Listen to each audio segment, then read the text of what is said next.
Hi friends.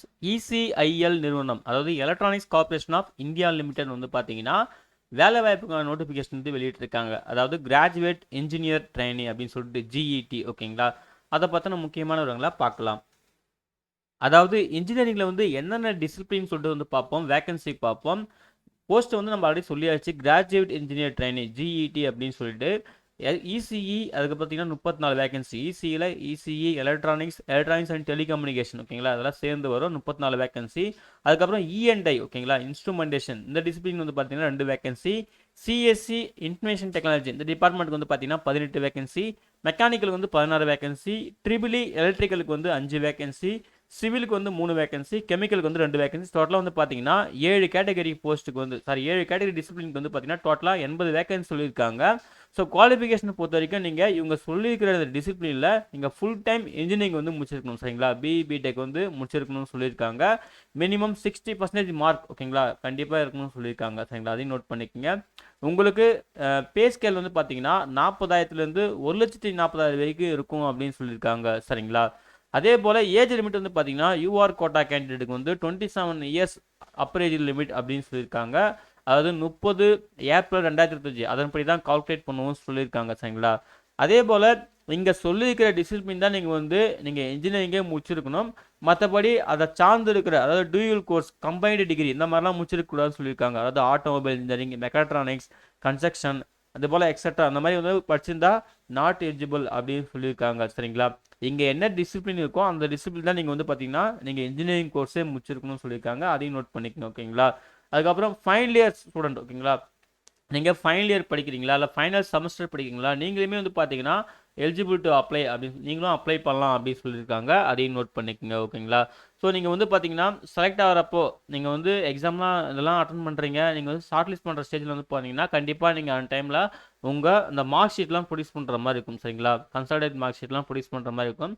So அதுக்கான guidelines கொடுத்துருக்காங்க, தெளிவாக வந்து பார்த்துக்குங்க. ஓகேங்களா? அதே போல் உங்களுக்கு அவங்க சொல்லியிருக்கிற பே ஸ்கேல் கூட அலோவன்ஸ் பெனிஃபிட்ஸ்லாம் இருக்குது. அதை பார்த்தோன்னா கைட்லைன்ஸ் கொடுத்துருக்காங்க, தெளிவாக செக் பண்ணிக்கங்க. அப்புறம் வந்து பார்த்தீங்கன்னா இந்த 80 வேகன்சி வந்து ஒவ்வொரு கேட்டகரி வைஸாகவும் சொல்லியிருக்காங்க. யூஆருக்கு வந்து 38, இடபிள்யூஎஸ்க்கு வந்து 8, ஓபிசிக்கு வந்து 22, எஸ்சிக்கு 10, எஸ்டிக்கு 2 சொல்லியிருக்காங்க. இதையும் நோட் பண்ணிக்கங்க. அப்புறம் ஒவ்வொரு டிசிப்ளின் வைஸ் வந்து பார்த்தீங்கன்னா ஒவ்வொரு கம்யூனிட்டி வைஸாகவும் கொடுத்துருக்காங்க. இங்கேயுமே தெளிவாக செக் பண்ணிக்கலாம். சரிங்களா? ஸோ உங்களுக்கு வந்து என்ன பிரான்ச் எலிஜிபிள் வருது, அந்த பிரான்ச்சில் உங்கள் கோட்டாக்கு வந்து எவ்வளோ சீட் இருக்குன்னு சொல்லிட்டு தெளிவாக செக் பண்ணிக்கங்க. இது ரொம்ப முக்கியம், இந்த 2 டேபிளுமே. சரிங்களா?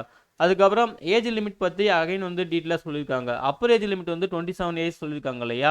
அதில் எஸ்சி எஸ்டிக்கு வந்து 5 இயர்ஸ் ரிலாக்ஸேஷனும், ஓபிசிக்கு வந்து 3 இயர்ஸ், பிடபிள்யூடி கேண்டிடேட்டுக்கு வந்து 5 இயர்ஸ் சொல்லியிருக்காங்க. அதையும் வந்து நோட் பண்ணிக்கோங்க. மேற்கொண்டு பார்த்தீங்கன்னா எக்ஸ் மேனுக்கும் 5 இயர்ஸ் சொல்லியிருக்காங்க. அதையும் நோட் பண்ணிக்கோங்க. சரிங்களா? அப்புறம் குவாலிஃபிகேஷன் பொறுத்த வரைக்கும் வந்து பார்த்தீங்கன்னா அவங்க மினிமம் 60% சொல்லியிருந்தாங்க இல்லையா? அதுலேயும் வந்து பார்த்தீங்கன்னா எஸ்சி எஸ்டி கேண்டிடேட்டுக்கு வந்து பாருங்கள் 50% மார்க் இருந்தாலே போதும் அப்படின்னு சொல்லியிருக்காங்க. ஓகேங்களா? ஸோ அதையும் நோட் பண்ணிக்கோங்க. செலக்ஷன் அந்த மெத்தட் வந்து பார்த்தீங்கன்னா சிபிடி வந்து இருக்கும், கம்ப்யூட்டர் பேஸ்டு டெஸ்ட் இருக்கும், அப்புறம் பர்சனல் இன்டர்வியூ இருக்கும்னு சொல்லியிருக்காங்க. சரிங்களா? வெயிட்டேஜ் வந்து பார்த்தீங்கன்னா சிபிடிக்கு வந்து 85%, பர்சனல் இன்டர்வியூக்கு வந்து பார்த்தீங்கன்னா 15% சொல்லியிருக்காங்க. ஓகேங்களா? ஸோ தான் வந்து வெயிட்டேஜ் இப்படி தான் கால்குலேட் பண்ணுவாங்க. அதையும் பார்த்துக்குங்க. சரிங்களா?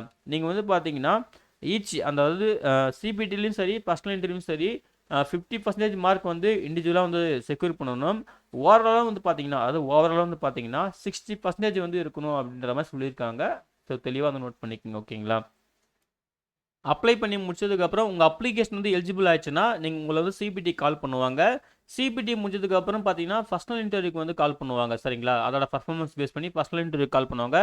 பர்சனல் இன்டர்வியூக்கு வந்து பார்த்தீங்கன்னா ஒரு வேகன்சிக்கு 4 பேர் அப்படின்ற மாதிரி கால் பண்ணுவோம் அப்படின்னு சொல்லியிருக்காங்க. அதையும் வந்து நோட் பண்ணிக்கோங்க. சரிங்களா?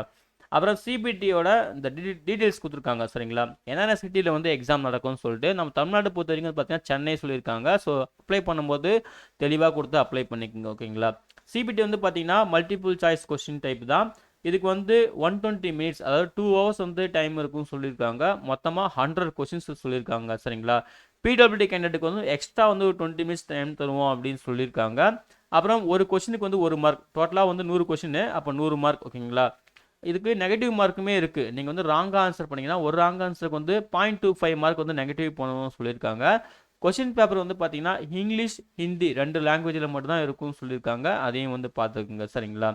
அதுக்கப்புறம் சிலபஸ் வந்து பார்த்தீங்கன்னா, உங்க பிரான்ச் என்னவோ அந்த பிரான்ச்லேருந்து தான் நாங்க வந்து கொஸ்டின் கேட்போம் சரிங்களா? உங்க சப்ஜெக்ட்ஸ்லேருந்து தான் கொஸ்டின்ஸ் கேட்போம் அப்படின்னு சொல்லியிருக்காங்க. ஸோ அதையும் வந்து பார்த்துக்குங்க சரிங்களா? அதுக்கப்புறம் ஹால் டிக்கெட்டுமே நீங்கள் வந்து அஃபிஷியல் வெப்சைட்டில் டவுன்லோட் பண்ணிக்கலாம். அதுக்கான லிங்க்குமே கொடுத்துருக்காங்க. பர்சனல் இன்டர்வியூ வந்து பார்த்தீங்கன்னா, ஒன்லி ஷார்ட்லிஸ்ட் பண்ண கேண்டிடேட்டுக்கு மட்டும் தான் நடக்கும் அப்படின்னு சொல்லியிருக்காங்க சரிங்களா? அதாவது ஹைதராபாத்தில் வந்து நடக்கும் அப்படின்னு சொல்லியிருக்காங்க. ஸோ நீங்கள் பர்சனல் இன்டர்வியூலையும் நீங்கள் பாஸ் ஆகிட்டிங்கன்னா அதுக்கப்புறம் டாக்குமெண்ட் வெரிஃபிகேஷன் இருக்குன்னு சொல்லியிருக்காங்க. ஸோ அதுக்கான டேட்டு டைமு வென்யூ எல்லாமே வந்து பார்த்தீங்கன்னா உங்களுக்கு வந்து உங்கள் ரிஜிஸ்டர்டு இமெயில் ஐடியில் வந்து நாங்கள் இன்ஃபார்ம் பண்ணுவோம் அப்படின்னு சொல்லியிருக்காங்க. பர்சனல் இன்டர்வியூ அட்டன் பண்ணும்போது என்னென்ன டாக்குமெண்ட்லாம் கொண்டு வரணும் ஒரு லிஸ்ட்டு கொடுத்துருக்காங்க. அந்த லிஸ்ட்டு தெளிவாக வந்து பார்த்துக்குங்க, ரொம்ப நல்லது. அதுக்கப்புறம் உங்களுக்கு ஏதாவது டவுட்லாம் இருக்குன்னா மெயில் எல்லாம் கொடுத்துருக்காங்க. இந்த 4th பாயிண்ட்டில் இந்த மெயில் ஐடி யூஸ் பண்ணிக்கங்க. உங்களுக்கு டவுட் இருந்தால் மெயிலுக்கு ரைட் பண்ணுங்கள், ஓகேங்களா? அப்புறம் அப்ளை பண்ணதுக்கு முன்னாடி சில கண்டிஷன்ஸ்லாம் இருக்குது. உங்களுக்கு எலிஜிபிலிட்டி கிட்டேலாம் மீட் ஆச்சுன்னா கரெக்டாக ஆன்லைனில் மிஸ்டேக் இல்லாமல் அப்ளை பண்ணுங்கள். ஸோ அதெல்லாம் பார்த்துக்குங்க அப்படின்னு சொல்லியிருக்காங்க சரிங்களா? அதுக்கப்புறம் கம்ப்ளீட்டாக ஆன்லைன் மோடு தான், மற்றபடி வேறு எந்த மோடும் கிடையாது. அதுக்கப்புறம் செலக்ட் ஆகிற கேண்டிடேட் வந்து பார்த்தீங்கன்னா இந்தியாவில் எந்த லொக்கேஷனில் வந்து நாங்கள் வந்து போஸ்ட்டு ஜாப் வந்து கொடுப்போம், நீங்கள் வந்து அங்கே ஒர்க் பண்ணுற மாதிரி இருக்கும். ஸோ அதுக்கு வில்லிங்காக இருந்தால் மட்டும் அப்ளை பண்ணுங்கள் அப்படின்னு சொல்லியிருக்காங்க சரிங்களா? அப்புறம் ட்ராவல் இந்த அலோவன்ஸ், ஓகேங்களா? ட்ராவல் அலவன்ஸ் பற்றியுமே சொல்லியிருக்காங்க. ட்ராவல் அலவன்ஸும் கிளைம் பண்ணிக்கலாம், இந்த மாதிரிலாம் இருக்குது. ஸோ அதையும் அந்த 5th பாயிண்டில் தெளிவாக வந்து பார்த்துக்குங்க. உங்களுக்கு ஏதாவது கொரிஸ் இருந்துச்சுன்னா நீங்கள் வந்து உங்கள் அதாவது அந்த கொஷின்ஸ் வந்து பார்த்தீங்கன்னா இந்த வெப்சைட்டில் வந்து நீங்கள் லீவ் பண்ணலாம், கொடுக்கலாம் அப்படின்னு சொல்லியிருக்காங்க. அதையும் வந்து பார்த்துக்குங்க சரிங்களா? மேற்கொண்டு இதுக்கு இந்தியன் சிட்டிசன்ஸ் யாரை வேணால் அப்ளை பண்ணலாம் அப்படின்னு சொல்லியிருக்காங்க. அப்ளை பண்ணுறதுக்கான கைட்லைன்ஸ் கொடுத்துருக்காங்க, வெப்சைட் லிங்க் கொடுத்துருக்காங்க. லாஸ்ட் டேட் வந்து பார்த்தீங்கன்னா ஜூன் 5, 2025, ஓகேங்களா? மே 16, 2025 ஸ்டார்ட் பண்ணிட்டாங்க. ஜூன் 5, 2025 தான் லாஸ்ட் டேட், ஓகேங்களா? இன்னும் டைம் இருக்குது, நீங்கள் ரிலாக்ஸாக பார்த்துட்டு ஆன்லைனில் மிஸ்டேக் இல்லாமல் அப்ளை பண்ணலாம் சரிங்களா? அப்ளிகேஷன் ஃபீஸ் இருக்குது. யூஆர், இடபிள்யூஎஸ், ஓபிசி இந்த கேட்டகரிக்கு வந்து பார்த்தீங்கன்னா உங்களுக்கு வந்து 1000 ருபீஸ், ஓகேங்களா? 1000 ருபீஸ் நீங்கள் பே பண்ணுற மாதிரி இருக்கும் அப்படின்னு சொல்லியிருக்காங்க சரிங்களா? ஸோ இந்த கேட்டகரி மட்டும் தான் ஃபீஸ் வந்து சொல்லியிருக்காங்க. மற்றபடி மற்ற கேட்டகரி அதாவது எஸ்சி, எஸ்டி, பிடபிள்யூடி கேண்டிடேட்ஸ்லாம் வந்து பார்த்தீங்கன்னா ஃபீஸ் இல்லை அப்படின்ற மாதிரி தான் அர்த்தம், அது ஓகேங்களா?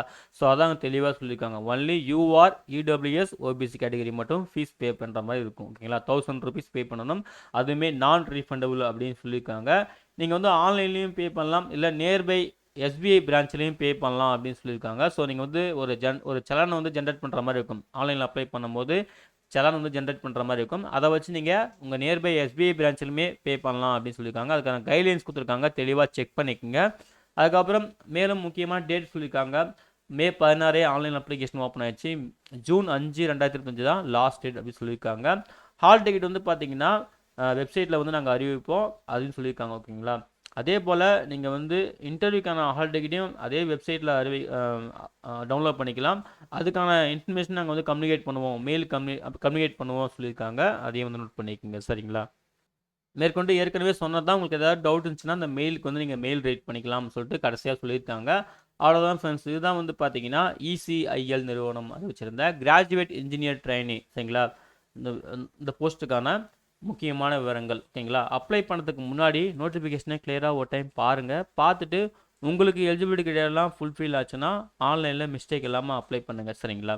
இந்த நோட்டிஃபிகேஷன் டவுன்லோட் பண்ண லிங்க்கையும் ஆன்லைனில் அப்ளை பண்ணுறதுக்கான லிங்க்கையும் இந்த வீடியோ டிஸ்கிரிப்ஷனில் தரேன், செக் பண்ணி நீங்களும் யூஸ் பண்ணிக்கோங்க.